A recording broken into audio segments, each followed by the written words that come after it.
morning, Chairman. Good morning, Council, as the CRA Board, and good morning, public. Yes, I am. Would you like to proceed? Yes, sir. Thank you. John Bennett, Chief of Staff, City of Tampa. Thank you for giving us a few moments today. As you know, we normally give Council or the CRA Board a weekly COVID-19 emergency update. In lieu of having two special call meetings this week, I'm just going to spend just a couple minutes talking about the things that typically have changed in the last several days. Every day, City Council gets a situation report from our Emergency Operations Center. Twice a week, there's an emergency policy group meeting. Matter of fact, there's one today at 1:30. If the public chooses to tune in to the county's website or the CCTV and watch the 1:30 EPG meeting that happens on Mondays and Thursdays. So just a reminder, that's a great way to be up to speed on the emergency that's still occurring in the City of Tampa, the County of Hillsborough, and of course, the state of Florida. Outside of the situation reports, we just want to remind the public that one of the most important things going on right now is testing. And there's been several sites opened up in partnership with the city and the county that are in the community, specifically in the City of Tampa, the Lee Davis Center. And the phone number to register for that site is 813-272-5900. However, they are also taking walk-up testing opportunities, and also the county is looking to increase mobilizing testing for those that are transportation disadvantaged. And the best way to get that information again is 813-272-5900, as well as the city's call center that is operating daily at 833-TPA-INFO, 833-TPA-INFO.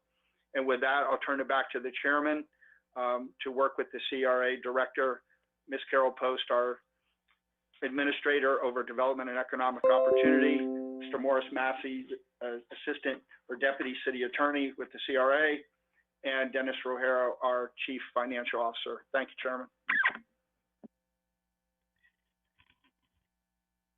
Mr. Bennett, thank you very, very much. I know that you're a very, very busy person today and for the last month. Are you going to be on the line for a while, or do you have other duties you need to do? I am going to separate from this meeting and take on other duties, but you're in excellent hands, Chairman. I know that I am. Have a safe day, and we will talk to you later, Chief. Thank you very much. Ms. Carol Post, are you on the line? Good morning, I am. Okay, would you like to proceed with the City of Tampa COVID-19 Response Emergency Relief Initiative?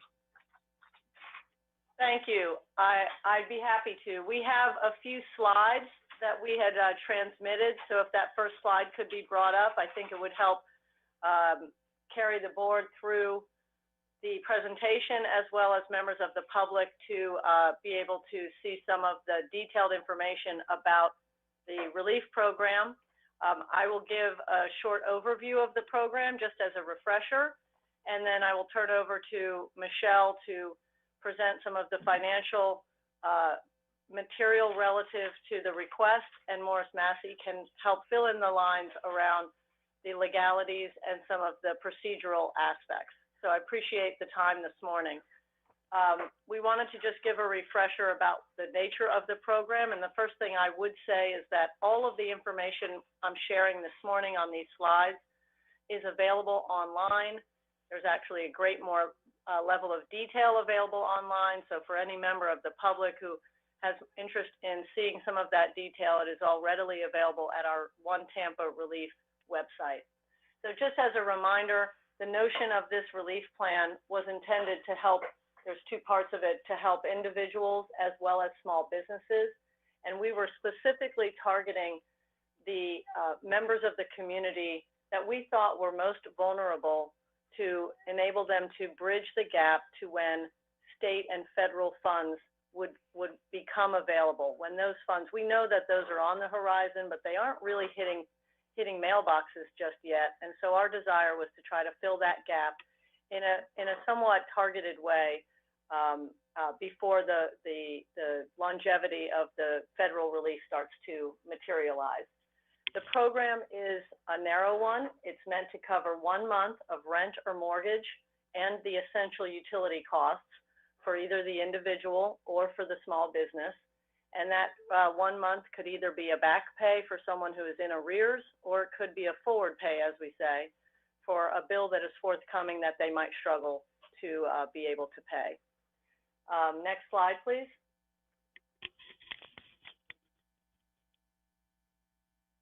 The amount of value of the program is set forth here. And again, it's pretty specific for individuals or families in covering their rent or mortgage. They can seek up to $1,000 and utilities up to $250. For small businesses located in the specific industries and geographical location, it's up to $4,000 for rent or mortgage and up to $1,000 for utilities. Next slide, please. The next 2 slides, I'll just do a brief overview for the eligibility criteria for the individual side of the program and then the business side. I know the individual side is not the specific jurisdiction, if you will, for CRA, but just for information purposes. On the individual side, we were certainly looking for folks who have a residency in the city of Tampa. They must have been employed as of February 1 and then either lost their job or had it significantly, or had their hours or work pay significantly reduced by more than 25%. Due to the HUD requirements of using CBGB, at the time of application, the annual income had a maximum not to exceed 80% of AMI. And then we did look, since this is a rental reimbursement, that their property taxes and code enforcement had to be up to date. Now, that is only applicable to homeowners. A renter would not necessarily be held accountable for tax payment or code enforcement. Next slide, please. On the business side, which is the area that we're much more focused on for purposes of this morning's discussion, this is the outline of the Small Business Relief Plan eligibility.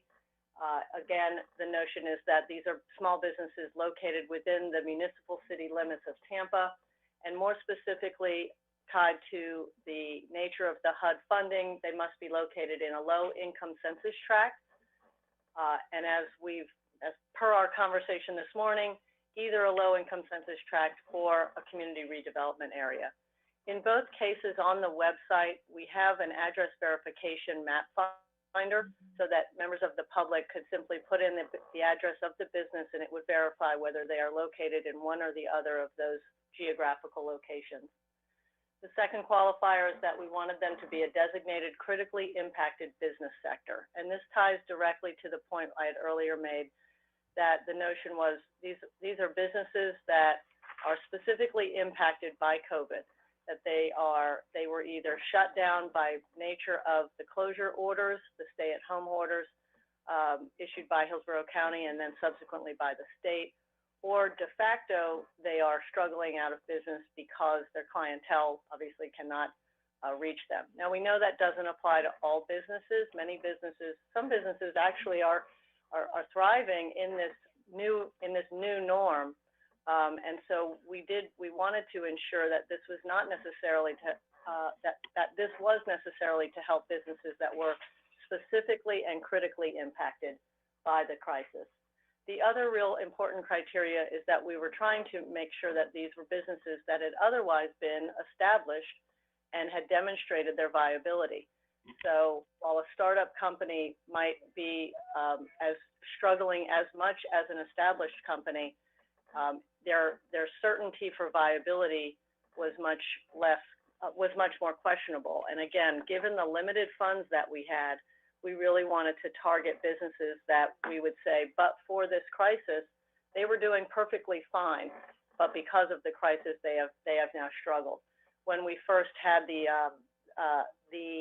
criteria for this, we had it as a 5-year criteria, and due to input from the board members and others, we reduced that to 2. So we believe that it enables us to cast a wider net, capture more businesses into this eligibility, but yet still have them be focused on the fact that they should be an established business that had demonstrated viability, and but for the COVID, would have been continuing to have a successful operation. The next requirement is tied explicitly to use of HUD funds. The annual revenue cannot exceed $250,000 or have more than 5 employees. And then the reduction in their revenue must be at minimum of 50% to reflect the extreme nature of the circumstances. And then the last two, similar to the other, particularly from a business perspective, if it is applicable to them, that certainly the city business taxes must be paid. If we are paying for a mortgage or a lease, if there's a responsibility, that the property taxes would have been paid, and then that there are no municipal code enforcement issues. I think I have one more slide. If you could advance, please. Yep, I just wanted to focus on 3 key points. As you all know, we briefed the CRA board on the preview of this relief plan when at its last meeting, and at that time it was still being designed and developed. We appreciated the board's input at that time. I think there were these 3 key matters that were discussed and emphasized by members of the board, and so we did incorporate them. Just as a reminder that our program is a grant, it is not a loan, so it does not need to be repaid. I think that was an important point that the board members emphasized. The second is that the program makes the payment directly to the landlord or the lender, as well as to TECO from a utility perspective. And again, I thought that was very good input from the board. It helps us streamline the process from the applicant's perspective, so gets the payment faster to the source, and it also ensures that the payment does get directly to the source and to the intended recipient. And then the last point, as I mentioned already, when we originally previewed this to the board, we had a 5-year requirement, and I think the board very wisely offered guidance on how to reduce that and still manage the feasibility of the program, so we made that reduction. So the program is currently in the pre-application stage. It launched on Tuesday at noon. It's been moving very steadily. The time for the pre-application process will close today at noon. And as I said, we've had a pretty steady but not overwhelming interest in the program. As of this morning, and I'll double check the numbers as we go through this, but we have about 600 plus, maybe more applicants that have pre-applied, and a couple of hundred more in the queue to complete. So we hope that we are well on our way to the target of having 800 pre-qualified or pre-applied businesses that have expressed interest in the program.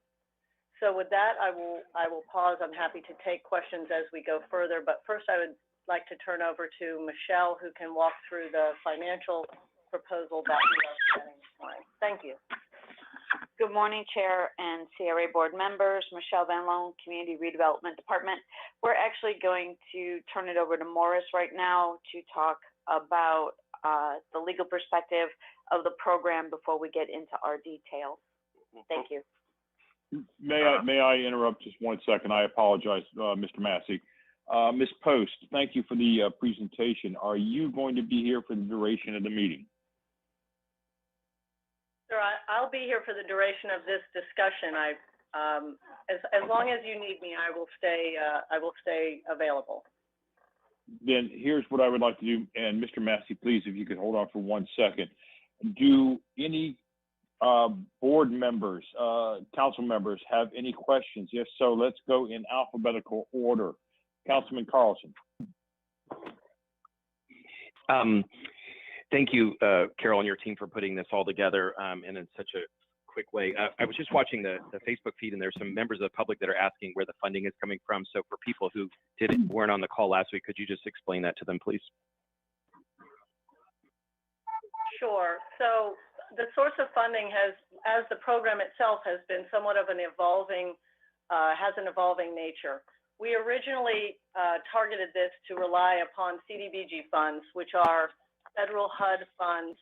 We already had an allocation of them that we use these commonly for programs such as this one. And through the COVID, we had received an additional apportionment of them.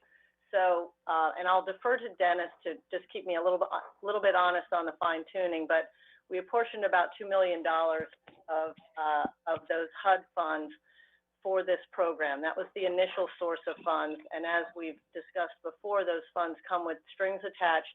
There are requirements associated with them, and we had to incorporate those requirements into the program.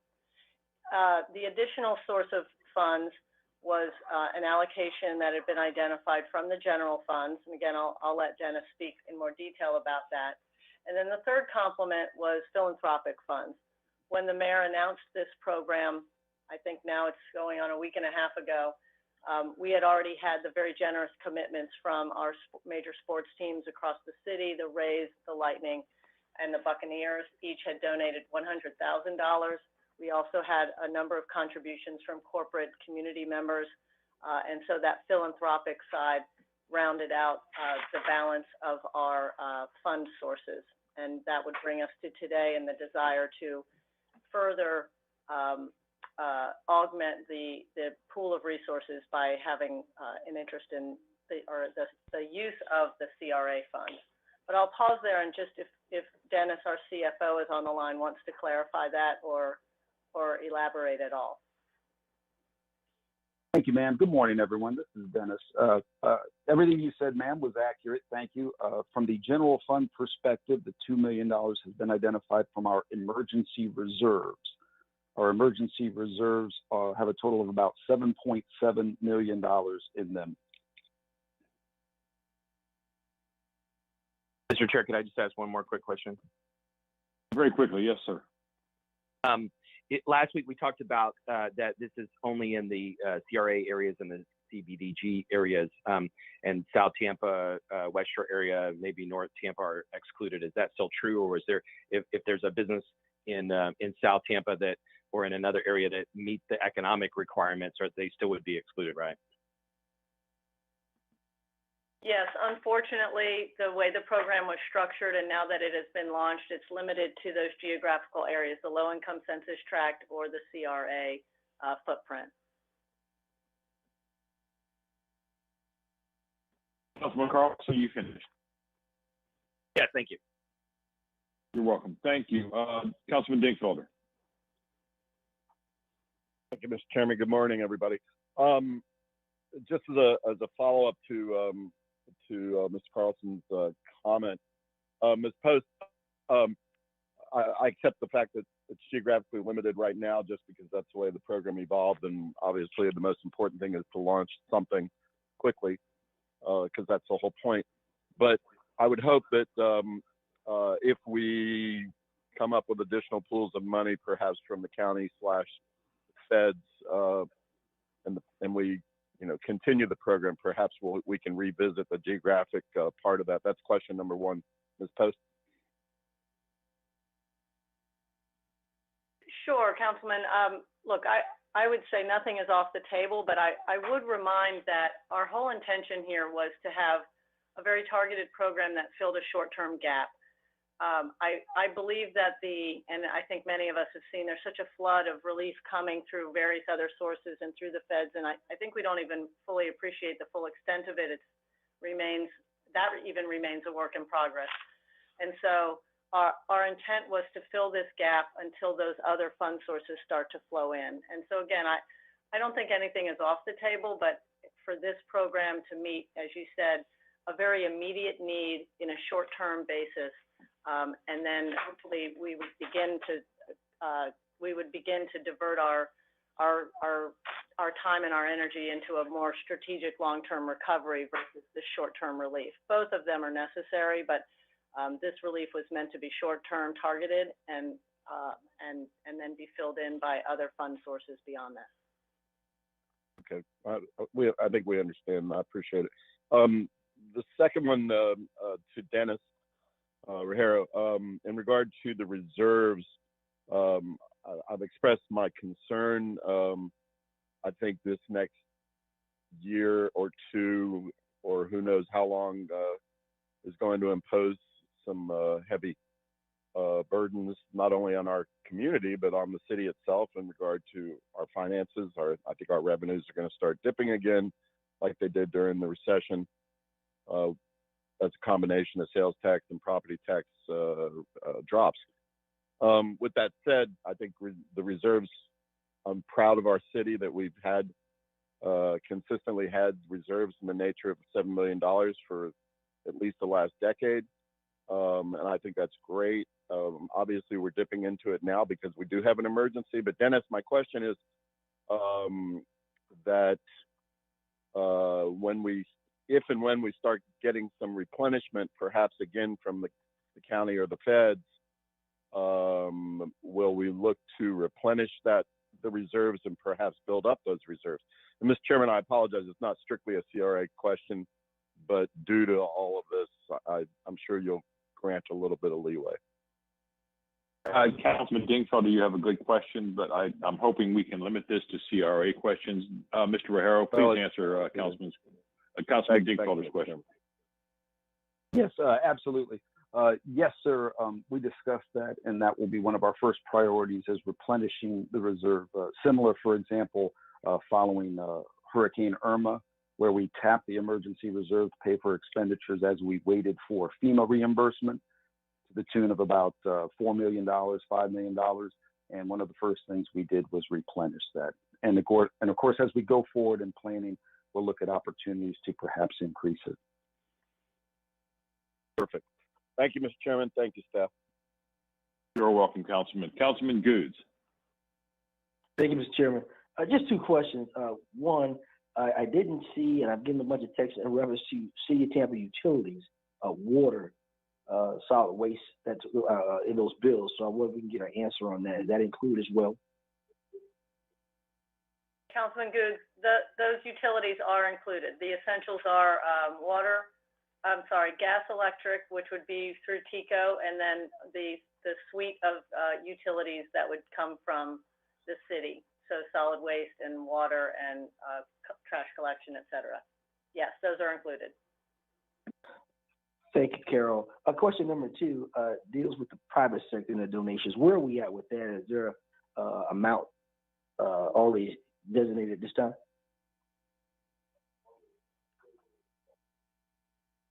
Dennis, can you give an update on that? I don't have the latest donation figures, but I can get that. Okay, thank you. We'll report back to that. Thank you. Thank you, Councilman Goods. Councilman Maniscalco. Thank you very much, Mr. Chairman. I'm glad to see that we have this program in place.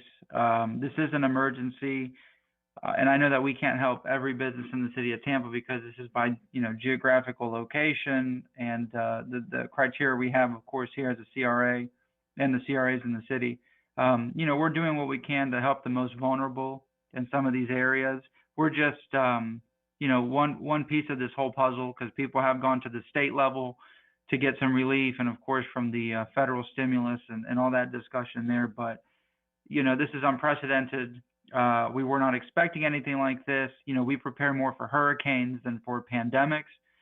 This came to us really by surprise, as it did to everybody. But I'm glad to see that we as a city are trying to make an effort, and those in the private sector that have contributed as well to this fund that is helping some of the people in our community. And that's all I have to say. Thank you. Thank you, Councilman. Councilman Miranda. Mr. Chairman, I just want to say thank you to the administration for coming up with this program to help the businesses that really need it to, in essence, helping the employees. And I like very much the methodology in which they're making payments, and I'm making payments direct to the people, but to the people who receive the money so that those people can have their bills paid for a month, regardless if it's an apartment building or water or electricity. I think that's the way to go. That way the money goes directly into use that it needs to go to. Now, I'm not saying they wouldn't, but it leaves that part out. And I'm very thankful for that. And I will thank all those who made contribution to the One Tampa. Keep going, and we're all this together. We either make it together, or some of us aren't going to be with us together. They're going to fall out, and we don't want that to happen. So I want to thank all of you for doing what you're doing. Thank you very much. Thank you, Councilman Miranda. Councilman Vieira. Thank you, Mr. Chair, and thank you everybody for your presentation.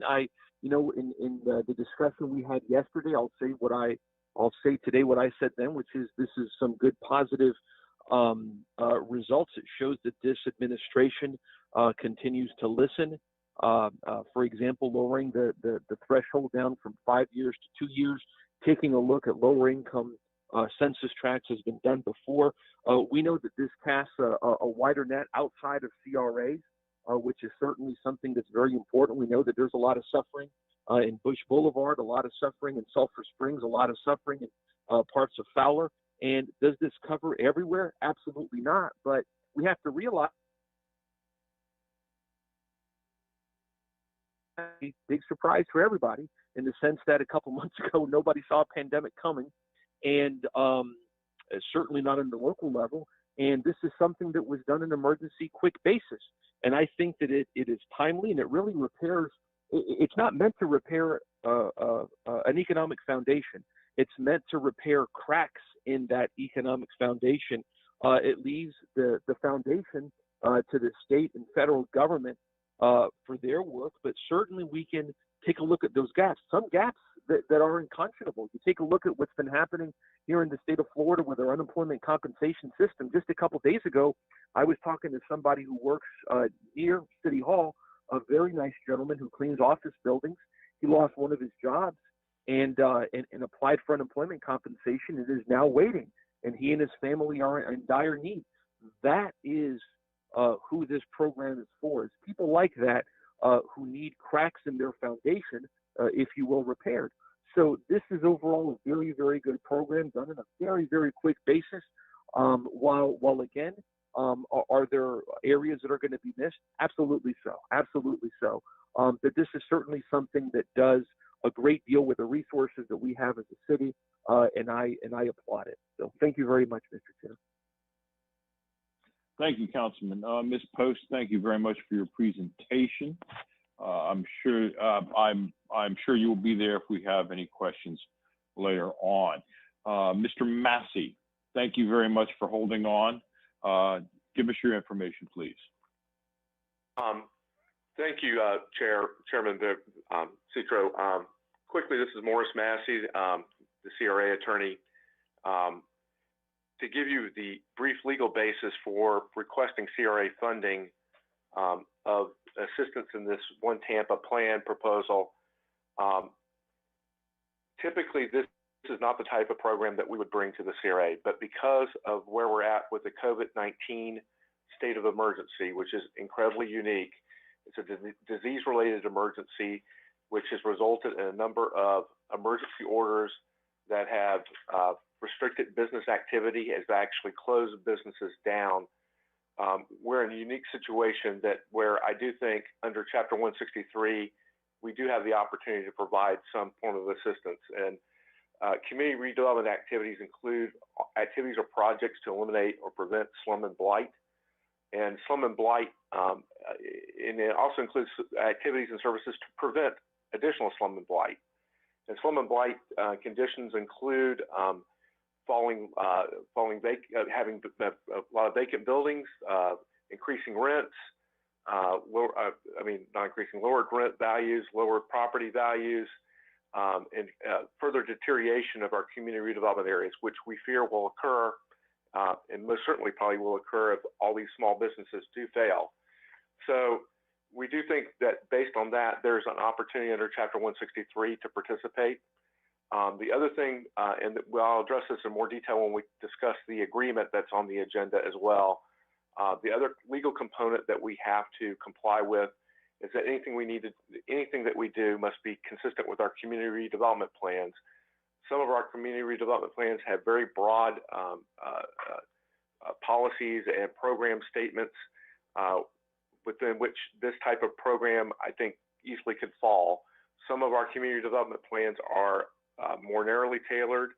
So part of what we're proposing as part of this agreement is that the CRA and the city will implement as quickly as possible amendments to all community development plans that recognize that when we have a declared state of emergency under Chapter 252 that results in new slum and blight conditions, or will increase or make existing slum and blight conditions worse, that in that event, we could have a business grant program, much like is being proposed in the Tampa 1 program, and use CRA dollars, interest only or the city's increment only, but that we could use those CRA dollars to assist in that type of programming within the CRAs.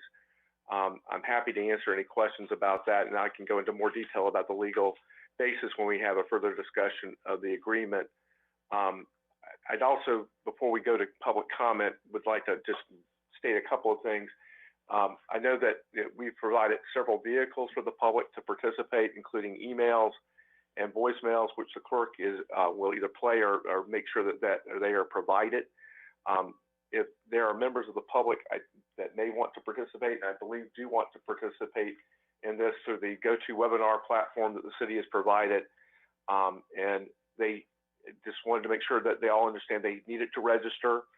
And if they chose to use their computer to participate, really they should have registered this morning, and they'll be online. If they chose to use their telephone, then there's a couple of additional steps I want to make sure the public's aware of. They need to have called the toll-free number, entered the access code, and they also should have received an audio PIN number, which they also have to enter. And if there's any questions from members of the public, whether they have followed those steps and that they're concerned that they will be unable to participate if they've chosen that platform, I would ask that they call the clerk's office,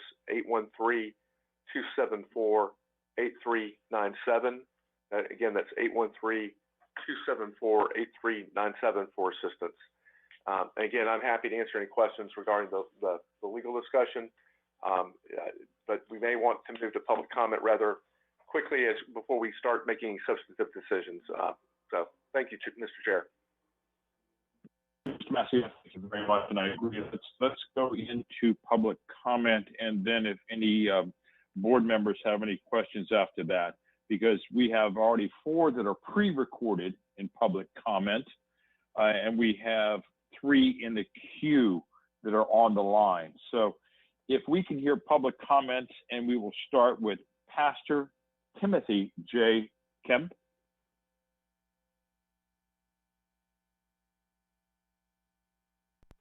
Yes, good afternoon. This is Pastor Timothy J. Kemp.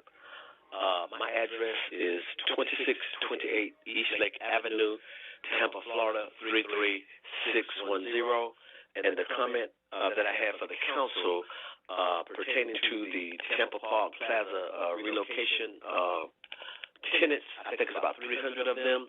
If there would be some type of an incentive given to them for no rent paid because of the fact of the COVID-19 and people are losing jobs and what have you, as well as because we're in this particular situation that there will be consideration for them at this time. And that's my comment about that matter. Thank you. You have a wonderful evening. I'll be hearing from Bishop Michelle B. Patty. Good morning. My name is Bishop Michelle B. Patty, P.O. Box 4624, Tampa, Florida. I'm calling concerning the coronavirus that is hitting the African-American population at an alarming rate. I would like for the council to support Councilman Goose in getting tested done in the African-American community. There are clinics that is lined up on 22nd Street over in East Tampa. People could actually walk there and be tested. We must have testing in the Black community.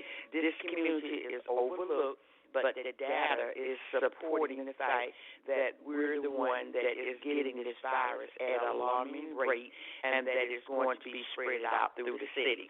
So I'm asking this council to support Councilman Goose when he raised the issue, which he's already have done so, to please support getting tested done in this community, because right now This is a death threat for the Black community. I thank you all so much, and everyone, please be safe. Thank you, Bishop Michelle B. Hattie. We will next be hearing from Miss Connie Burton. Yes, Connie Burton, City of Tampa. I'm very concerned that if you move forward as if we have not realized and learned the lesson that this COVID-19 epidemic has put us in. Hopefully, we're moving with the understanding in order to build a future for everybody, we must deal with pre-existing neglect. Pre-existing neglect as it relates to housing, jobs, institutional racism, pre-existing healthcare crisis that now has captured so many African Americans in the death toll. I am very, very concerned that this set-aside effort to provide housing assistance is only a Band-Aid, because what is needed in our community is long-term solutions. Also, I am hoping that Black businesses is given extra consideration so that as part of the $2 trillion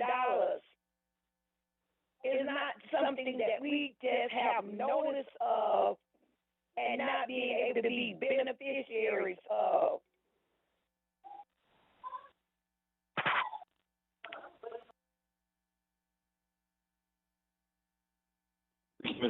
We will next be hearing from Drayton Verleen. Good morning. The name is Verleen Drayton, 1915 East 131st Street, Tampa, Florida, 33612. Today I come to the board, the county commissioner, the city commissioner, and to the people. We are at a time where we don't know what the next day, some don't even know what the next minute is going to be. We are coming on behalf of the low income, the vulnerable, the homeless, the elderly. We all need help now. We all are in this together. Housing, jobs, agencies, we all need the help. We would like to see the money spent in our community where we'll know that we are respected and we have the power in our community. We need to show this to the people so that they know that they have the power. And again, I want to thank you for giving us this opportunity at this unprecedented time that we can still be allowed to come in and speak our voice, have our voice heard at this time. Again, I want to thank you and enjoy the rest of your day. And we are for the people. We are all in this together. Thank you, Verleen Drayton. I'd also like to thank the CTTV crew in the operations booth for their help with the public comment. Ms. Su Ling, we have 4 people in the queue, and I believe Ms. Natasha Goodley is on the line. Council members, board members, I would like to grant Ms. Goodley an extra minute in her public conversation. Ms. Goodley, are you there? Yes, I am. Good morning. As you all know, I'm the chair of the East Tampa CAC, and we met on Tuesday, April 21st to decide how we wanted to spend the interest dollars that we have in our account. And our vote came to placing $500,000 into the One Tampa relief, and then the remaining $649,792 for a program created by the CRA to assist individuals that are likely not to qualify for the One Tampa relief. I will say that it's a bit disheartening that our efforts seem to have been met with sarcasm and cynicism from individuals, that we are truly looking to just pass out money or flood the street with money with no type of requirements, because it's definitely not our intention. And it seems that sometimes that's always how our comments are met, with sarcasm and cynicism. So I'm hoping that you truly understand where we're coming from with this. But for the program that the CRA would like to create, the whole idea was to reach the vulnerable population that we have that will not be, that are not going to be able to apply for the One Tampa relief. So what we came up with for parameters for the program was you had to be operating before January 31st, 2020. So it would allow even some of the startups who might have started just a few months prior to that to be able to access funds. We, of course, you still would have to be located within our CRA because that's it's CRA dollars.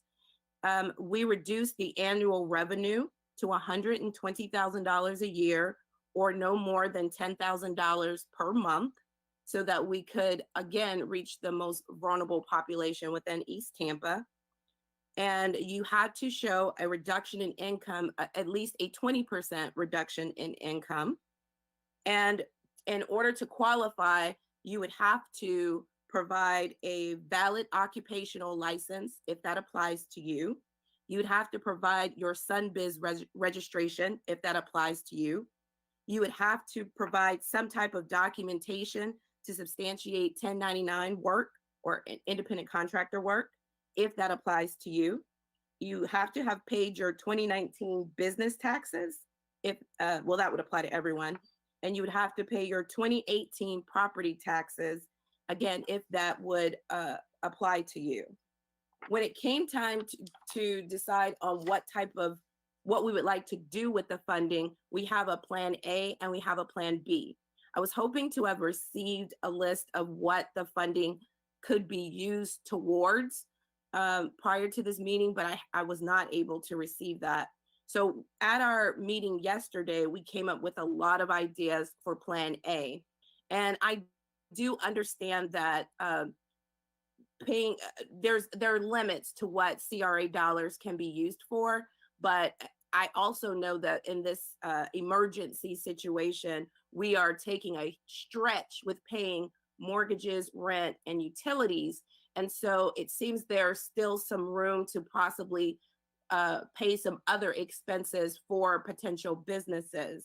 And so there's a plethora of things for plan A. I'm not sure what we can pay or what we can't, so I'll just read those off quickly. Office supplies, promotional supplies, any expenses related to conducting business, website creation or website enhancement, graphic artists, only because we're in this time, most people are having to revamp their business to be more online. Phone or cell phone for your business, of course, still possibly rent, mortgage, utilities, marketing. You must have all your receipts to justify any of these expenses. Uniforms, any miscellaneous business expenses, memberships. And the question came up regarding lost income. Not sure if we can do that, but I do know that South St. Petersburg, which is one of our neighbors, worked to create programs to help offset lost income for the most vulnerable population. And the first wave was for cosmetologists, barbers, hairstylists who had to shut down their business and haven't received any funding. The plan B would be 3 to 6 months of your rent/mortgage or booth rent for those individuals who are paying booth rent to not per se a landlord, but to someone who owns the salon, and your utilities. So that would be plan B if we weren't able to do anything from the funding side. But I also wanted to comment because we're under the belief that there's a flood of money coming to this population. And so this is just primarily to fill the gap. But I would beg to differ. As many of you know, my business is business and political consulting. So I have over 200 business clients, and I've met with probably over 80 of them just in the past week or two. And there's really not funding that's trickling down to these very small businesses. They're waiting and haven't received anything. There's a cosmetologist who has applied for unemployment, hasn't received anything, hasn't received a stimulus yet, hasn't received the economic injury disaster loan, hasn't received paycheck protection, hasn't received the express bridge loan. All the things that we thought were designed for the smaller businesses, they haven't received. And even for myself. Ms. Goodley, I will give you 1 more minute, please. Thank you.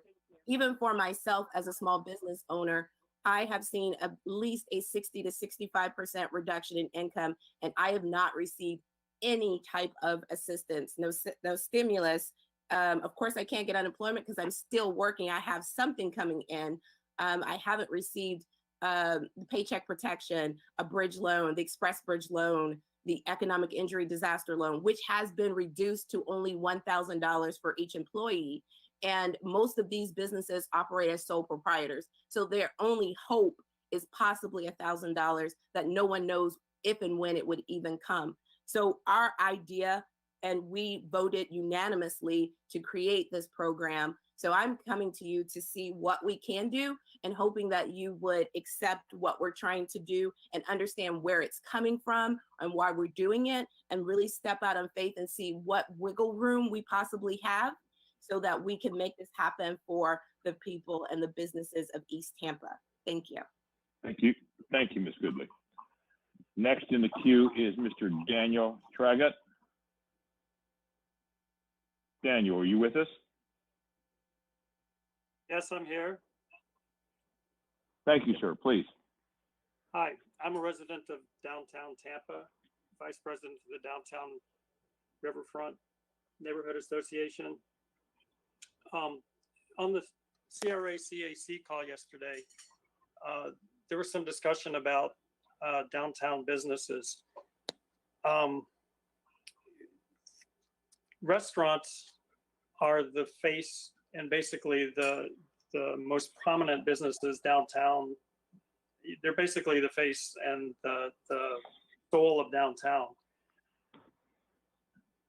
This program is designed for businesses with less than 5 employees and less than $250,000 in revenue. There is no such thing as a restaurant in downtown Tampa that has less than 5 employees. And I've talked with several restaurant owners, Dave Burton, who owns Tampa Pizza Company. He has steaks in Holy Hog and so forth, and also the Nocturnal Group, as well as Steve that owns Siam Thai restaurant. They said that the nature of the restaurant business downtown, and this is maybe specific to downtown, is that they need to make the majority of their revenue within a couple of hours at lunchtime. What that means is they have to bring in a large number of employees in order to generate enough income during that rush hour, that lunch hour, to make their business viable.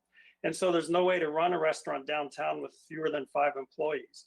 Yesterday at the CRA CAC meeting, there was some misconceptions among some of the city staff that said that a lot of these employees are 1099 employees. They're not 1099 employees. And I've confirmed this with the restaurant owners I mentioned that I spoke with. They have to be full employees of restaurants because of liability and work comp issues in the restaurant business. They have to be employees and not 1099 contractors. So the program as it's designed, there's virtually no restaurant in downtown Tampa which can qualify for these funds. And like I said, the restaurants in downtown Tampa are literally the face, if not the soul, of a lot of what downtown means to a lot of residents and people who visit downtown, as well as downtown workers. And they're actually a needed lunch place for workers downtown. I just wanted to make sure the CRA members are aware that this is an issue and that it's not going to work well for some of the most prominent businesses that it's probably intended to help. And that's all I have to say today. Thank you, Mr. Trugett. Next in the queue, we have Mr. Jeffrey Wright. Mr. Wright, are you there? Chair, Mr. Jeffrey Wright still has not logged on. I did send him a follow-up email with instructions, but no word as of yet. Thank you. I understand. If perchance Mr. Wright calls within the next 5 minutes, we may be able to fit him in. I apologize to Mr. Wright for him not being able to get on, but we had our procedures. All right. Ms. Van Loan, thank you for waiting patiently. Chair. You are up. We have Yes. one more public comment from Chris Vila. All right. Mr. Vila, are you there? Yes, I am, sir. Can you hear me? Yes, Mr. Vila, please proceed. Okay. Yeah, this is Chris Vela, Ybor City 33605. First, I wanted to say thanks for, continuing to provide leadership during this difficult time. One Tampa, I think, is a very interesting program. I think it's a very compassionate program, but we have to think a little bit more clearly. There was a previous caller that I heard on and off. I don't have a good connection from downtown that talked about restaurants. Now, as you know, Ybor City is a major hub of nightlife and restaurant life. And we want to preserve that because it is our identity, just like a beautiful casita on a brick road. And so what we're running into is that we do have larger restaurants in Ybor where we have more employees. We do have bars that have more employees and they have more revenue beyond the limits of what's provided in the One Tampa. So I was reached out by the owner of the Crowbar, and he was very concerned that he's being left out. A lot of these businesses were told to cease operations. And so, while it's great that we are all working together to contribute to help everybody, we are leaving out a lot of the, I would say, like the revival pioneers in Ybor City and a lot of the folks that sustain the local marketplace. So I don't know, I know the rules are locked in, but we need to make some concessions and some considerations. And I'd love to see this council reach out to state representatives and even the federal government to try to get any type of funding possible for our hospitality market. And then before I wrap up with my conversation here, I've noticed that there's been a lot of groupings on Nebraska Avenue, and this would fall between Palm Avenue, or actually downtown all the way over to Dr. King, and then there's some spots by the university area. So I would please just send your officers or your staff out there to educate everybody. We shouldn't have these type of congregations. And I'm not talking about Trinity, I'm just talking about there's pockets everywhere, and also along Marion Street as well in downtown. So, but anyway, that's my points I want to make this morning, and I thank you for hearing me out. Thank you, Mr. Vela. Ms. Suling, did Mr. Wright ever call back? No, Chairman. All right. Ms. Van Loan, again, sorry for keeping you so long. Would you like to proceed? Good morning, Chair Citro, our CRA board members, our CRA community, and the public listening in. Michelle Van Loan, Community Redevelopment Department. The first item on your agenda is a proposed resolution to establish procedures for operating by the CRA board during emergency conditions. And so I'm going to request to turn it over to Morris Massey to handle this item. Thank you. Morris, proceed. Chair Morris Massey. Yes, the first item on your agenda, and really the first item you ought to take action on this morning, is emergency rules of procedure for using communication media technology. It's virtually identical to the emergency rules that City Council adopted earlier this week. These rules are authorized because we are under a COVID-19 state of emergency with safer at home orders and including orders that no more than 10 people should be in a room, and there should be 6 feet of distance between any individuals. And so really discouraging large gatherings. And so the governor has issued an executive order suspending the quorum requirement for local governments and their agencies while this state of emergency is in effect. And these rules would set up the way the CRA board would operate in a virtual or by way of communication media technology or virtually through the platforms we've provided this morning. So I'm happy to answer any questions regarding those rules, but I would request the CRA board to go forward and adopt these rules of procedure. Thank you. Thank you, Mr. Massey. Do any board members have any questions about the resolution? Thank you, board members. I will entertain a motion for this resolution. So moved, Viera. Maniscalco. I believe this resolution was motioned by Councilman Vieira, seconded by Councilman Maniscalco. Is that correct? Yes. Yes, sir.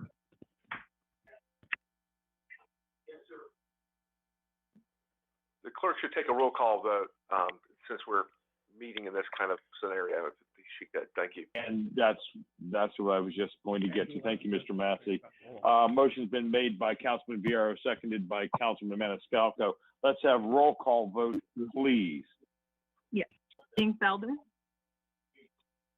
Yes. Booth? Yes. Maniscalco? Yes. Viera? Yes. Miranda? Yes. Carlson? Yes. And Cedro? Yes. Thank you very much, Council. Ms. Van Loan. Good morning, Michelle Van Loan. Item 2 on our agenda is the discussion about whether the CRA board should participate or is willing to participate in the One Tampa Business Grant Program. A couple of weeks ago when we met, I first brought up the idea of potentially using our interest money to help participate in this program and help fund this program so that we could stretch the dollars and the funding and reach deeper into our small at-risk businesses that are suffering within our CRA areas. I consider proposing our participation in this program for 2 primary reasons. First, the CRA attorney and I have been participating in the process in setting up the structure and the parameters and the criteria that Carol Post has been leading on behalf of the administration. And because we've been participating for the past couple of weeks, we have been able to review all the criteria, have a comfort level that that criteria can meet within our legal parameters under this emergency situation. And one of the, importantly of that criteria is that it would not be direct cash payments. We have a lot of concerns with that for the CRA, but that the payments by this grant are going directly to actual bill payments of a mortgage and utilities. And we feel that that is a program that we can defend for CRA funding. Secondly, as I also mentioned 2 weeks ago, our CRA resources are not in a position to administer a program of this size. By partnering with the city in handling the implementation of this program, sort of like we do with our housing programs when we partner with Vanessa McCleary's group, the CRAs provide the funding and the city then handles the administration, the man hours to process all of this and any associated costs. So for the CRA, our dollars of interest when they are put forward would go 100% to grant funding. And again, we just don't have the resources to try and set up something like this without then using our dollars to pay for that kind of implementation and to pay for any man hours to actually try and process such a large program. So based on that criteria for us to feel comfortable from a legal standpoint and the actual feasibility of trying to stand up a program, I had proposed and have been talking with the community over the past couple of days of potentially participating in the One Tampa Business Grant Program. Once we had the parameters last week for what this program would look like. And even as you heard since last week, it evolved over the weekend all the way into early Tuesday morning. Again, great appreciation to the administration to reducing that 5 years business operation requirement down to 2 years. We set up CAC meetings over the past couple of days. We held 5 virtual meetings with public participation for the 8 CACs to discuss and potentially vote on their individual participation in the program. From those meetings, as Ms. Goodley mentioned earlier, East Tampa did vote to fund $500,000 out of their interest funds to participate in the program. And again, I can't stress strongly enough that any CRA dollars would only help to fund businesses that are within their respective CRA boundaries. EBOR 1 voted for $135,000 of their interest money. EBOR 2 voted for $55,000 of their interest money. West Tampa voted for $100,000 of their interest money. Downtown voted for $1 million of their interest money. Channel District voted for $766,477 of their interest money. For Drew Park and Tampa Heights Riverfront, we were not able to achieve a quorum. For the few members that were in attendance, we did not have an objection. And so the consideration before you does have $400 in interest money out of over $520 pot of interest for Drew Park and $50,000 in interest money from Tampa Heights Riverfront. As we stated a couple of weeks ago, we are not asking Central Park to participate as they do not have any funding resources to bring to the program. The program parameters at its most basic for EBOR, West Tampa, Drew Park, and Tampa Heights Riverfront, those CRAs are 100% within the low income census tracts, which is the criteria for the city side of the program. And so any grants to any eligible businesses within, again, EBOR, West Tampa, Drew Park, or Tampa Heights would be split 50-50 between the city funding and the CRA funding should you move forward with this program. In East Tampa, about 95% of East Tampa CRA boundary does overlap with the low income census tracts. For that little bit of area that is outside a low income census tract, if we have businesses that apply and are eligible and receive a grant, the CRA would fund that grant at 100%. For Channel District is not within a low income census tract. Channel District did vote to participate in this program, and as such, they would fund 100% of any grant to an eligible business under the program. Downtown does have at least 60 to 70% overlap with a low income census tract, and they do have a portion that does not overlap. Due to the availability of funds in downtown, the downtown CRA has offered to fund 100% of any grants to eligible businesses within the downtown CRA, even if they are within the low income census tract. And I believe as your agreement, you have all those dollar amounts listed out in Schedule A. 2 additional points I wanted to make about the program is that if there's any interest money not used, especially in the downtown and Channel District, where large amounts of money and there is concern about the criteria that many of their businesses will not qualify, any unused money for this program will go right back to their respective CRA interest funds. And on a weekly basis, it is written into the agreement that the city will be providing our department a weekly report showing the name and address of each business that is provided a grant that is funded from the CRA interest dollars, the amount of the grant, and the amount of funding that came from CRA dollars. With that, we would be able to audit that list just to do spot checks to make sure that those addresses are within our CRA, not because we have any concerns about the city processes, but with handling thousands of applications for the individual and the business, we know even from our housing program and a lot of other programs, and the especially especially in East Tampa and some of our CRAs where the boundary is not a rigid straight line, it's easy to have a business across the street from one of our borders. So we will also be monitoring that.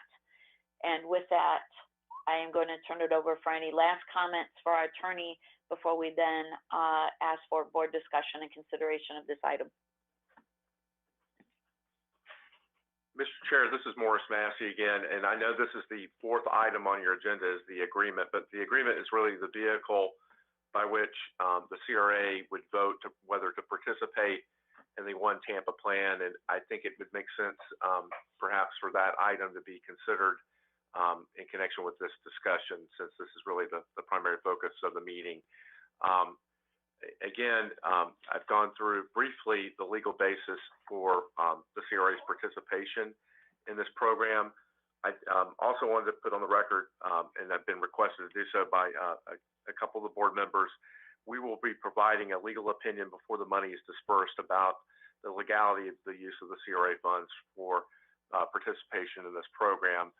The agreement that's before you this morning, as reflected by Michelle, has a number of conditions in it to protect the CRA, to make sure that the money that the CRA contributes is spent within the respective CRA boundaries.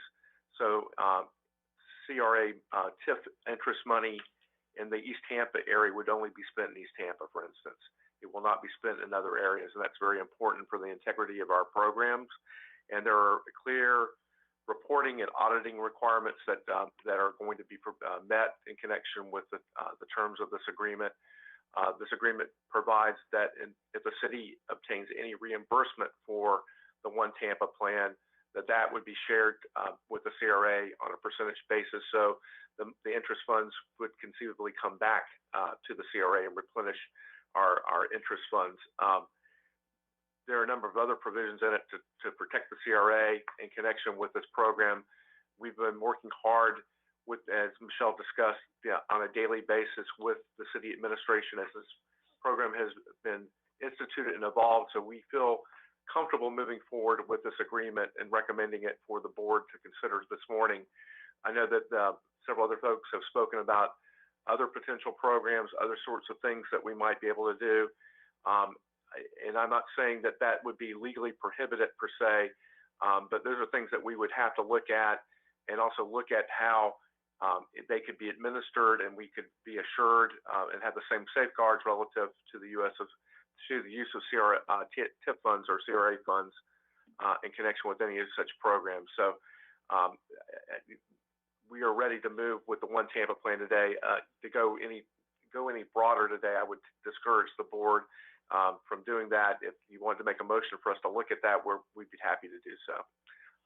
With that, I'm open for any questions, as is Michelle, and Ms. Post is here as well. So thank you. Thank you, Mr. Massey. Thank you, Ms. Van Loan. Any board members, councilmen that have any questions per our discussion? Let's go in reverse order. Councilman Vieira, do you have any questions? Thank you very much. Not at this time. I'll reserve the right, but not right now. Thank you, Councilman Vieira. Councilman Miranda. Yes, sir. Thank you, Mr. Chairman. As I just top of my head, that's about what Michelle spoke about. It's about 2.5 million as she rattled off all the East Tampa all the way down to the others existing CRAs and what they want to put in. There was a conversation there where they said they want the CR board to make sure certain ideas and the way the money is distributed. And I agree with all that. I want protection for all those who are putting their money where their mouth is to make sure that all the guidelines are followed. I want to make sure, I always say trust and verify, and I want to make sure that the city, when they handle this money, and I'm sure they will, I'm just bringing it up, that when they handle this money and do what they have to do to give it to the ones that really need it, that there's some way that they can verify all the money that's giving going to the right source. I want to make, no matter where it's at, I don't care where it's at. And that's the way it should be.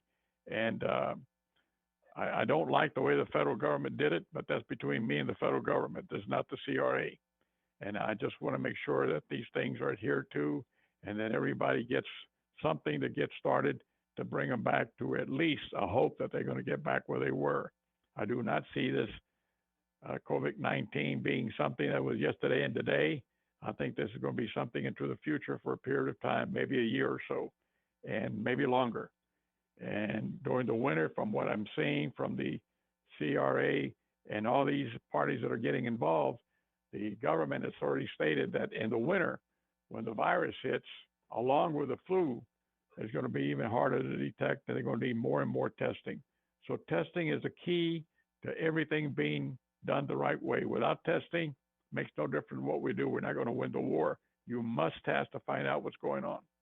Thank you. Thank you, Councilman Miranda. Councilman Maniscalco. No, nothing at this time, sir. Thank you, Councilman Maniscalco. Councilman Goods. Thank you, Mr. Chairman. I'm humbled and grateful that the administration rolled out a program. It wasn't perfect at first, but I see they went back and revamped some of the ideas that myself and communities in the area thought needed to be changed, and I'm grateful for that. My thing is, if all the CAC board have given their blessing to be a part of the One Tampa, I'm on board with that because that's their money and they made that vote and that choice to do that. But I'm a little concerned about the second portion when you have some of the CACs that have questions downtown, East Tampa, about some of their money to be utilized as for another program. So I guess I want to just figure out how can we help them if people are still hurting and we have a system that's up and the program that the One Tampa has is maybe compatible to what they're asking. How could we implement that to make sure we help as many people as we can? So I'm just waiting to hear more about that. That's my biggest concern. If groups still have money out there and they want to help, how do we get that money to the people? So I'm on board as far as the One Tampa goes right now, as the CEC boards have gave their blessings to, but I'm still concerned about those downtown, the East Tampa CRAs that are having extra money that want to provide a different type of program for those who still may fall through the cracks. I yield back. Thank you, Councilman Goods. Councilman Dinkfelder.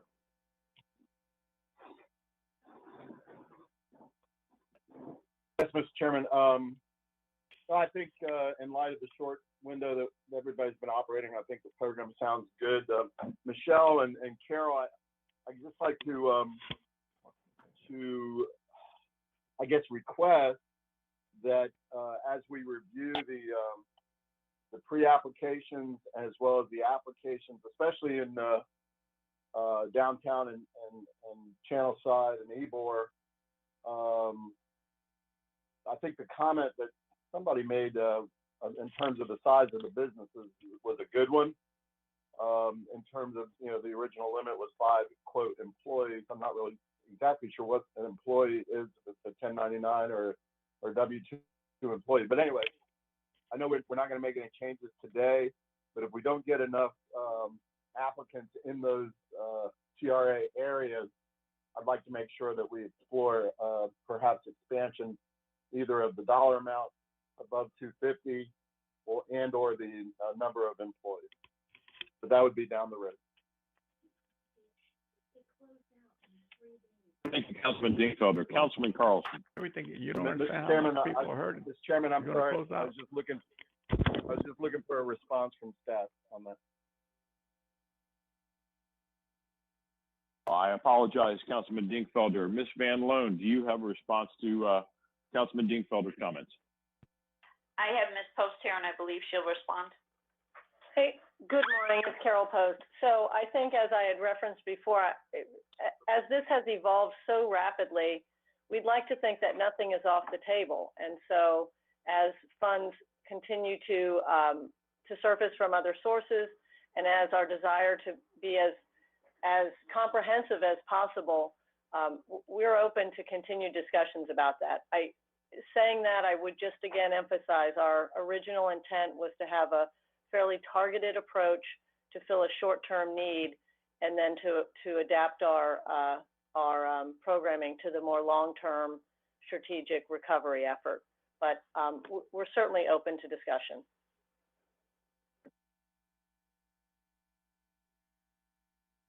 Councilman Dinkfelder? That's fine. I appreciate the response. my thought was, if we don't use up, whatever it was, the $1 million in downtown, let's say we used up $500,000 and we realize there's still a need out there, maybe we'll modify it on the fly. So anyway, I'm good right now. Thank you, Mr. Chairman. Thank you, Councilman Dingfelder. Councilman Carlson. Yeah, thank you. Two questions. One for Mr. Massey. The last meeting I mentioned that we had proposed a business assistance program 6 months or so, and the legal opinion was that we couldn't do it. I spent some more time with Mr. Massey, I think it was yesterday, talking about this, and I think there's a narrow way that we think this is legal for this purpose. But could you just say on the record, Mr. Massey, you kind of said this before, but could you just say clearly on the record that we can't do business, you think we cannot do business assistance in the future, but this is a one-time exception? Councilman Carlson, this is Morris Massey from the legal department. Generally, direct business assistance programs like this would not be allowed in connection with the use of CRA funds. This is a unique circumstance because of the COVID-19 emergency and the fact that the various orders that have been issued by the governing authorities have basically resulted in exacerbating or creating new slum-like conditions. And because of that reason, we do think there's an exception here, and we're going to go forward with implementing language in each one of the community redevelopment plans that basically addresses this unique type of situation, so that if it reoccurs, that you would have that ability, but really it's limited to this circumstance. Great, thank you. And my second question, Ms. Van Loan, we spent a lot of time talking about the interest money, and I talked to you a little bit about this yesterday, but just so the public can hear, we talk about the interest money as if it's money sitting out there in some place that's not connected to everything else. I don't know if you have this in front of you, if you remember it off the top of your head, but I have the latest CRA annual report in front of me with each of the districts outlined. Do you know, can you tell us, mainly talking to the public, where is this interest money bucket? Is it in the reserve funds for the districts, or is it in a line item in the annual reports? I'm sorry, the column in front of the report I have that we printed out in front of me, the writing on the very last page is very small, so hang on. Earnings on investment, yes, on the last page on the inside cover, it is the combined schedules of revenues and expenditures. And under the top portion, there's three portions to that chart. It says earnings on investments, and that will show you each year. So those earnings then keep collecting in the interest fund. And that stays in that fund, or that goes into the general reserve? The way I looked at it before is it looked like it was maybe the interest or earnings in that particular year, and then it was transferred to a reserve fund. Does it just stay in that interest fund forever? And is there any state requirement for how that money can and should be expended, or is it just counted the same way as any other money? We treat it the same since it is being generated by CRA funds, that it is generally under the same requirements as far as how we spend it. So I could not suddenly turn around and fund operations for city government. I could not. So all those things that are listed in 163 that we cannot spend the money on, or specifically stated we can't spend the money on, or that fall within the list of what we can spend our money on, that is what that interest money is still falls under. And then at the end of each year, is that moved into the fund balance, like the general fund reserve for that district, or is it kept in that earning bucket? From a logistical standpoint within the bank, I don't know if it's held in a separate account. It is tracked on paper as a separate account and is not included in the individual CRA fund balances. It is always listed separately for our financial purposes. So when you look at your quarterly report, every quarter, the interest is always shown separately from the fund balances and the rollover funds. I would, Mr. Chair, I don't know if we, and thank you, Ms. Fenlon. Mr. Chair, I don't know if we're going to take motions later, but at some point, I think we should ask maybe CFO's office or somebody to advise on this. I don't think we're custodians of the public's money, and as you know, the rest of the city subsidizes these CRAs. I think because of that, we have an even higher threshold to make sure the money is spent well. I think this particular program is a really good program, and it's the kind of thing that I wish we could do all the time, at least parts of it. My concern here is that the interest money is being presented as if it's something different to or not budgeted. And we've been looking at these fund balances that are out there, and we've been thinking of things like in East Tampa, we want to, I think there's $3 million or something like that. We've been thinking about, renovating or rebuilding a community center that has rats in it. And we are looking at building another community center another way. There's not enough money to do all the projects that we need. And my concern is that if we somehow keep a budget bucket separate, then we're not going to look at it in the totality of what we could be doing. And if that money is just sitting there accruing an account that the public doesn't really see or understand, then we can't use it to go to good effect. And in the next 2 years, I think we're really going to need every possible dollar we can. So whether we make a motion or not, I really would like the CFO's office or someone to look at this and maybe sweep that account every year so that we can put it into the regular fund balance so that we can look at it along with everything else. That's all I have. Thank you. Thank you, Councilman Carlson. Ms. Malone, the interest that is accrued during the year, at the end of the fiscal year, are those interest monies rolled over into the general account of most of the CRAs? No, they are not. Okay. Not Thank you from very a finance standpoint. Again, I don't know what actually happens in the actual bank accounts, but for accounting purposes, no, they are not. Councilman Goods, Thank you, Ms. recognize. Councilman Goods.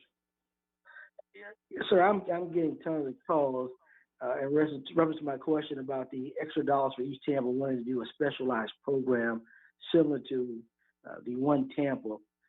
I need Ms. Van Loan and Ms. Post to tell me how could that work in the future, still under the state of emergency, that something that they want to do, because I know East Tampa and I know there's going to be a lot that falls through the cracks. If they're willing to give the extra $600,000 to help those, at this time, while we're in the state of emergency, we need to find a way or try to find a way. So can we speak to that so the public can know, so we can kind of put this to rest, or at least try to say we can work on something forthcoming? Yes, sir. Michelle Van Loan. The separate criteria came up as a beginning discussion Tuesday as an option, and then again yesterday afternoon in a little bit more detail. After that meeting, I shared that information with our CRA attorney, and because many of these, while they may be the same categories, they've all changed. It is over long term. There's additional categories. The criteria has changed, and while we've had 4.5 weeks to continue to vet and have the discussion between the city attorneys, our CRA attorneys, the administration, and the CRA, to be able to understand the legalities of trying to put all this together, we have not had the time to be able to give you a definitive yes or no, we can move forward as stated by Ms. Goodley earlier. And so we need a little bit of time to be able to come back and say, here's what we're comfortable with from a legal standpoint to be able to move forward with for the CRA. Well, I'm just looking at listening to what the presentation was made by the CAC chair for East Tampa and looking at the One Tampa. They're very similar, maybe just the years. So I'm just wondering how could that be incorporated, because there's not very much of a difference at all. So I'm hoping that we'll look at that and get back with that CAC board, but I think that needs to be looked at if they've got that extra $600,000 they're willing to give for East Tampa businesses to get over that threshold, fill those cracks, because I don't see a large difference in what the One Tampa program and what they're advocating. So I hope that we can get back with them and get some answers to them very quickly. Councilman Goods, this is Morris Massey. As Michelle just expressed, there are some differences. We've been working on the One Tampa plan for some time, but we will look at what's being proposed by the East Tampa CAC from a legal perspective. There is also the issue that again, if, we think legally that it's something that's doable, there's also how to implement it. And, those are things that we'll have to work through, and we do need some discussion on how to do that. There's concern whether this can be done, by the city, but so those are things that we have to deal with, and so we would need additional time before we respond. So I understand it, Mr. Massey. I just don't want to be in a position. I always say, don't say what we can't do, but what we can do. So that's the position I'm taking on this particular issue with East Tampa. Don't say what we can't do, because we've always been told in the east side of town what we can't do.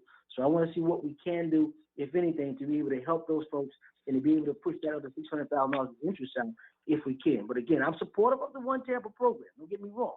But I want to make sure that those East Tampa folks who have that extra money can be able to spend that in that community to make them thrive as well. Because there's always what we can't do. We need to look at what we can do. I yield back, Mr. Chairman. Thank you very much, Councilman Goods.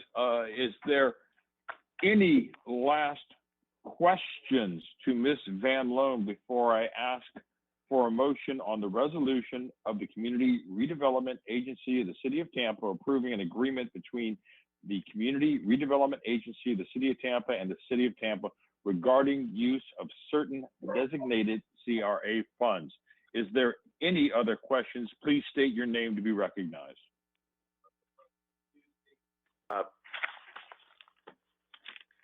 Mr. Chair, this is Morris Massey from the legal department. If I could make a couple of quick comments, one regarding the agreement before you all move on the agreement. Schedule A to the substitute agreement needs to be adjusted based on the recommendations from the CACs. So if you move to approve the agreement, I would like your permission to replace Schedule A with the updated Schedule A that reflects the amounts that the CACs have voted to approve toward the One Tampa plan. There's the big distinction is Channel District came forward with additional funds, so that raises the amount, total amount that would be pledged toward the One Tampa program. And then secondly, and to Councilman Good's point, we don't want to shut things down, although I will tell you that at this juncture, the city administration is pretty stretched and doing the One Tampa plan. And so, how that would be run, another grant program would be run, is a key consideration that we would have to work through, to be honest with you. So, so I just want to make that for the record. Ms. Post is telling me the administration cannot support this. So we're going to have to come forward with another vehicle if that's the pleasure of the CRA board, and that's going to be a legal issue as well. So I just want to make that update. Carol. Hi, this is Carol Post. Just to amplify the point, and I actually thought that what was presented was very thoughtful. I can appreciate very much, given what we've been attempting to put together, that this is not easy to pull these points together to try to identify the need and to fill it as best as you can with limited resources. So I actually thought the way that it was presented and the approach made perfect sense. And I think I've commented before, I don't have any fundamental issue the administration doesn't. Certainly there needs to be a legal basis for it, and that I defer on. I would just comment that if that is something that is approved or determined to be viable, that the CAC should explore options to administer it independently. If it's going to run independently, then it would get administered independently. And that would probably be part of the funding as well. I don't have any sense of how the CAC would do that, and we're happy to advise, but that would, if it is turned up as an independent operation, then it would have to administer independently. That would be our position. Thank you. Thank you, Ms. Post. Mr. Massey, can we proceed with a motion and a second on the resolution? Yes, sir. Just if you would, with the motion, if the motion is for approval, that you allow us to adjust Schedule A to reflect the amounts that have been recommended by the various CAC boards. Thank you. Councilman Maniscalco makes a motion to move the resolution with the amounts adjusted by the CAC board and whatnot, just as Mr. Massey has indicated. There's been a motion made by Miranda. Councilman Maniscalco. Mm-hmm. Let Yes, me ask, Councilman what Miranda. Ms. Post just said is, in other words, what I heard there, they're going to adjust the paper to match the amount that the CAC and the areas are putting in individually. Am I correct? That is correct. Then who's going to manage the money? Them or us? The One Tampa plan will be managed by the city. That's the purpose of this agreement, sets forth the parameters for how that program will be managed, and that is the city will then manage that. Those CRA funds that are being contributed to the One Tampa plan. What we were speaking about and what Ms. Post was addressing is a proposed additional grant program that the East Tampa CAC had proposed this morning. Hope that clarifies things. Yeah, I got it. Thank you. Do I hear a second on the motion for the resolution? Second. We have a motion made by Councilman Maniscalco, seconded by Councilman Miranda, to move the resolution. Let's have a roll call. Okay. All right. Dingfelder? Yes. Goose? Yes. Maniscalco? Yes. Vieira? Yes. Miranda? Yes. Carlson? Yes. And Citro. Yes. Motion Thank carried you very unanimously. much. Thank you very much, board members. Okay, Ms. Van Loan, we're going back to you. Michelle Van Loan, Community Redevelopment Department. Our last item on the agenda is the approval by the CRA Board and the adoption of our 2019 CRA activity report. It had been distributed to you back in early March for your review, and this is the first time we have met to be able to officially adopt the document so that we can now distribute it to the state of Florida and to our other taxing jurisdictions that participate in our interlocal agreement.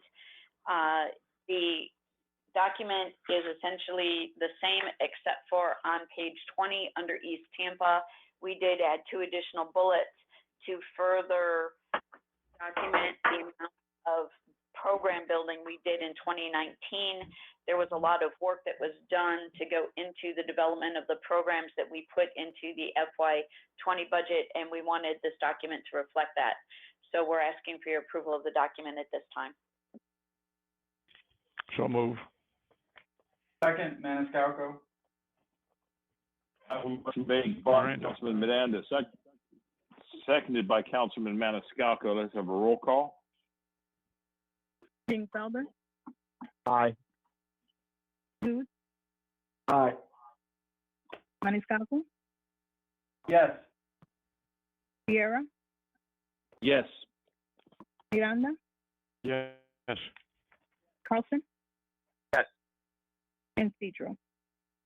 Yes. Motion carried unanimously. Thank you very much. Ms. Van Loan, do you have anything else that you need to bring before the CRA board today?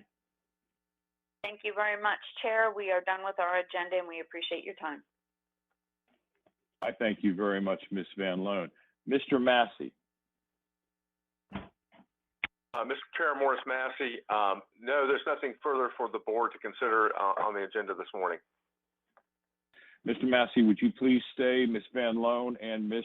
Post, if you're still there. I feel that I am going to have a question. Is there any other CRA board members that have any final questions before we adjourn? Let's start from the top down. Mr. Carlson.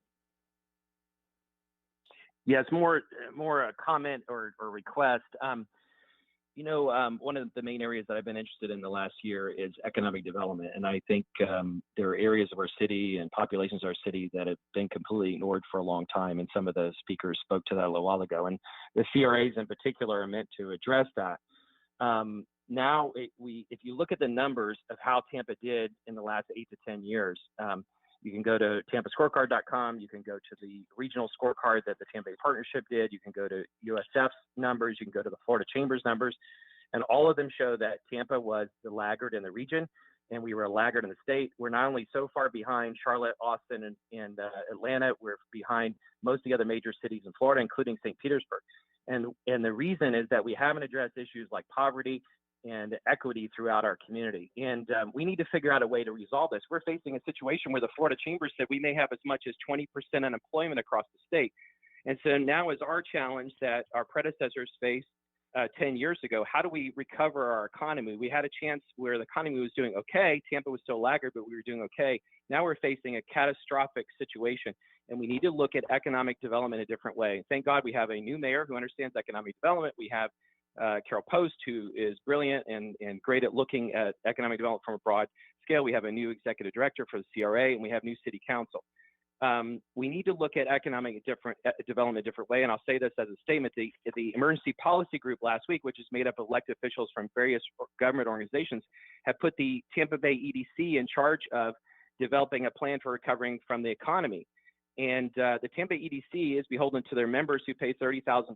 They're not an inclusive organization. They don't work on inclusive projects. What they do is they focus on projects that recruit companies from outside. Business recruitment is a small part of economic development. We need to look at economic development in a broader way, in an inclusive way, and address the issues that need to be addressed. If the Tampa Bay EDC was so great in the last 10 years, why was Tampa and Hillsborough County a laggard? We were near the bottom on the economic diversity list. We were near the bottom on poverty and many of the other standard measures that cities use. We need to look at this differently. We need to, I think, this is the end, we need to put together a joint city-county effort, a new task force or a new group that looks at economic development in a holistic way. Of that, the EDC can be one part of it. They are one important component, but we can't leave everything to them or we're going to end up in the same place 8 to 10 years from now that we were before. And we'll look back and we're going to feel guilty because we didn't do everything we could to help our population, to help Tampa to be not only #1 in the state, but one of the best cities in the world. Thank you. Thank you, Councilman Carlson. Councilman Dingfelder. I just wanted to thank our CRA staff as well as the city staff and Ms. Post and Ms. Van Loon for leading up this effort. I think it's a good start. I wanted to give a shout out at the beginning of the meeting. I heard a roll call of CRA staff, including somebody named Jeanette, and I suspect we have Ms. Jeanette Fenton, who's rejoined us, a great asset, and we're glad to have her back. So anyway, with that, everybody have a good day. Thank you, Councilman Dingfelder. Councilman Goods. Thank you, Mr. Chair. Again, thank you for your leadership today. Again, I'm supportive of the One Tampa program. It's not going to help all, but my big concern is East Tampa has extra dollars. If we can't, and if the administration does not want to work with the CEC board to implement a program, I don't want them held back from creating their own program against some outsourced provider, provide a program that will help the citizens in East Tampa and those businesses. I'm stronghold on that. I'll make sure I'm overseeing and looking at that and make sure if there's a stronghold or roadblock with the city, they just don't want to do it, then fine. But I don't want our director, our CRA director, to hold them back from providing getting a program to get to the people, so the people in those communities can thrive. So if the city can't do it, I want to make sure that we look at our managers to look at finding a program or finding someone who can administer their program. I yield back. Thank you, sir. Thank you, Councilman Goods. Let's go to Councilman Maniscalco. Thank you very much, Mr. Chairman. Again, I want to thank everybody and their efforts, from the mayor all the way around, surrounded by great people and a great team, and getting this program off the ground and very quickly, because people are hurting right now and time is of the essence. And I know that we're doing the best that we can as a municipality in helping the most vulnerable and the people that may need it most right now in this difficult time. But again, we are in this together, and each one of us has to do our part, and we are doing our part. And I appreciate the passion of this board. We ask a lot of questions. I typically don't ask a lot of questions, but we do ask a lot of questions, and we ask the tough and important questions, and making sure that the voice of the people is heard. And in this emergency situation, we try to do the best that we can, and I know that we're doing the best that we can. And I appreciate everyone. Thank you very much. Thank you very much, Councilman Maniscalco. Councilman Miranda. Thank you, Mr. Chairman. I want to say the same, ditto on the same thing there. And the reality that with the administration and everyone in the city, including all the CACs and all those that are involved that are trying to make something that it could be much, much painful. We're trying to ease some of the pain and see how we can go work through this. However, I'm a realist. And what I see in the oil prices, what I see it coming is what happened in 2007 when the oil went down to almost nothing. And it's going to come down. It's already minus today. It's a little, it's over the minus point. And I believe that we're going to be in something worse than 2008. I hope I'm wrong. But I realize things. I don't speak just to make people happy. I look at the facts and I present what I think is the facts coming. I hope I'm wrong again. But this coming up now, and especially when the winter season comes now, with the flu and the 19 still on us, we're going to be in for a big shock. And the financing of the city are going to be somewhat in dire straits. That's my prediction. And I hope that I'm wrong, but I'll handle it when I make a motion when council's in session, not now. Thank you very much, everybody. I appreciate all the conversation we've had. Thank you, Councilman Miranda. Councilman Vieira. Thank you very much, Mr. Chair, for today. Yeah, again, I wanted to reiterate my support of this program. It does a great deal of good with the tools that we have. A lot of folks have talked about the imperfections that are out there. Is it perfect? Absolutely, absolutely not. Today, in fact, I'm talking with two business owners who don't qualify. But guess what? Nothing is perfect, especially when you're going 150 miles an hour in a 50-mile-an-hour zone. You do the best that you can, and this is stellar work. A stellar level of work that's been done in a quick and emergency basis. That's why I applaud it. I think it's certainly something that we all should applaud, and I know that we are. There's a lot of folks out there struggling right now, trying to make ends meet, trying to make $1 out of 15 cents. Talking about the big picture is right. The long-term picture, we have to have a long-term vision right now. You take a look at our community, Hillsborough County, the city of Tampa. Before COVID-19, we were looking at our city with robust reserves. We were talking about, forthcoming budgets, talking about parks, rec centers, all these wonderful things. On a countywide level, we're talking about things like BRT, rail discussion, $300 million, all for transportation money. And we don't know where we stand on a lot of those things right now. We could see significant backwards trends, and that frustrates everybody. That should frustrate all of us. That should frustrate us significantly. But we really need to buckle ourselves in for the next few years to make the right decisions so we can deal with not just the hemorrhaging of the patient obviously being our city and community, but look at the long-term health of that patient. That's certainly something that's important. You take a look at our partner in the federal government. I always tell people not to be negative, but the federal government begins what could be a recession, a depression, we don't know, spending before COVID-19 over $1 trillion more than what they take in. In other words, our friends in the federal government, their capacity to combat recession and economic downturn, depression, whatever it could be, is seriously compromised right now because that traditional economic development tool of stimulus tool of deficit spending has already been exhausted. So again, we need to buckle ourselves in and be ready for a discussion on what are the real critical needs in the city of Tampa, as well as that long-term vision. Because again, like Councilman Carlson said, we don't want to look back 10 years from now and go, man, we really missed a couple of things. We don't want that to happen in the next few years. And for those of us who, God willing, will be together 4, 8 years, whatever it may be, we don't want to look back on that. Thank you, Mr. Chair. Thank you, Councilman Vieira. I will add my few comments. I love the passion.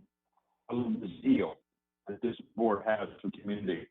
I also love our administration for the passion and zeal that they have for the community. I'm not an epidemiologist. That's even a tough word for me to say. I'm not in the medical field, but I do know, as Councilman Miranda stated, come in the fall, September, October, I hope we don't, but we're more than likely going to have another outbreak of this. I would like to thank CTTV for this meeting, the clerk's office, all the CRAs, all the CDCs for your help in the One Tampa Fund. Now, I am sure that I would also like to thank Mr. Massey, Miss Post, Miss Van Loan, all the staff over at City Hall, and of course, Chief Bennett. And I know that everyone involved in the future for funds that are unused or may be left over, all of the staff will be able to advise on how those funds can be used. But again, we are going to have a second phase to this coronavirus. And I hope that we will be ready and set then. I know that people need funds now. So with the project that we have at hand, those people can be helped. I will now at this time thank you again, everyone. Thank the board. And I will entertain a motion to receive and file. Motion to receive and file, Councilman Goods. I'll second that. Maniscalco. It's motion to receive and file made by Councilman Good, seconded by Councilman Maniscalco. Let's have a roll call. Dingfelder? Yes. Booth? Yes. Maniscalco? Yes. Sierra? Yes. Miranda? Carlson? Yes. Petro? Yes. Motion carried unanimously. Thank you very, very much. At this time, I'd like to thank everyone involved. Stay safe, and I will talk to you all soon. We are adjourned.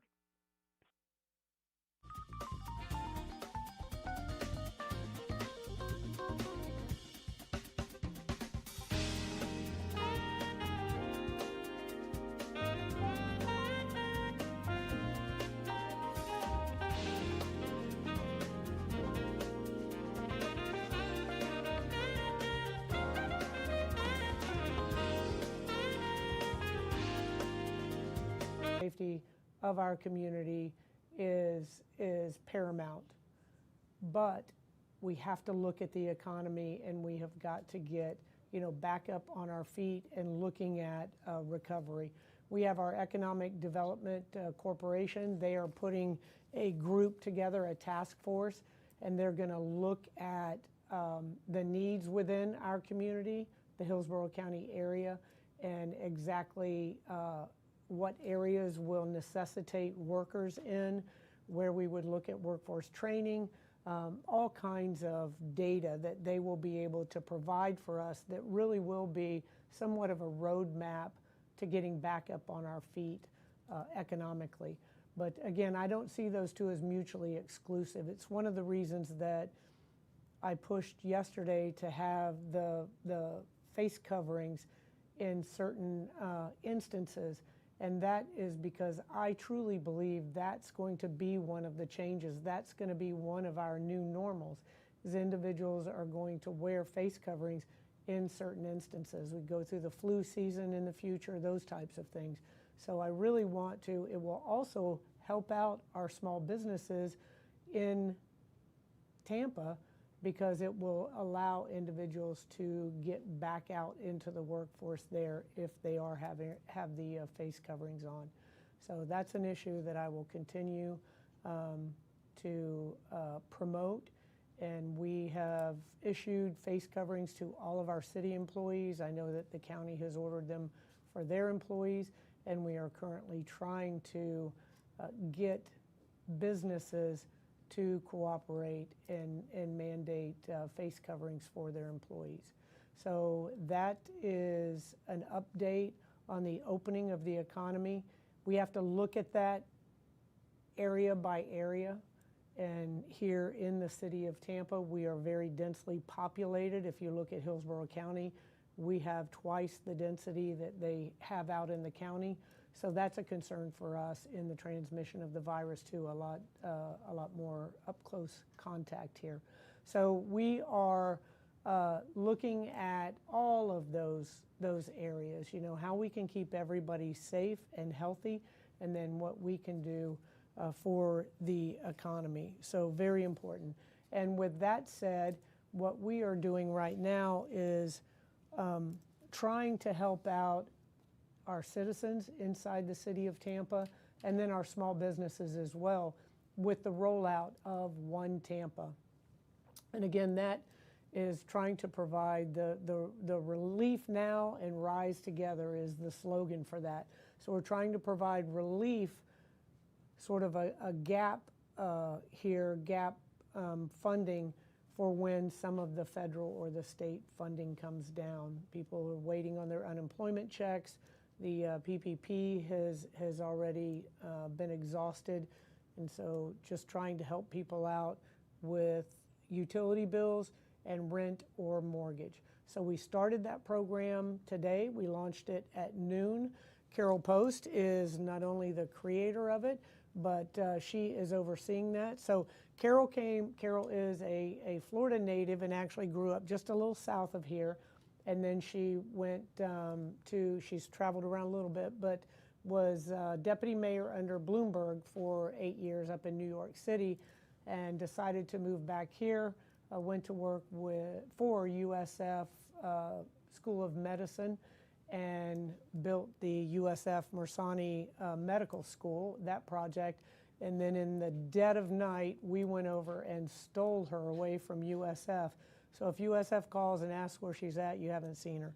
But we stole her, and now she is the head. She's one of our administrators here in this city of development and economic opportunity, and has done an incredible job over in that area. So here's how it works as the mayor. I always say we are going to do something, and when I say we, that means everyone around me. So I said we need a program that we can help our citizens and our small businesses with some financial relief. And so Carol and a small army took on that task, and it literally have been working day and night to get that up and moving. So I would like to first, I don't think people have any idea what goes on behind the scenes in the development of a program like this. So could you just give a overview of what it took to create this One Tampa application? Well, thank you for having me here today. It's sort of like the Wizard of Oz, right? It looks magical from out front, but all the machinery that's happening behind the curtain is where the magic is really happening. Mm-hmm. And it certainly has been an army that has put this together. And there are a lot of components to it. We tried to do something in a very short period of time, and I think the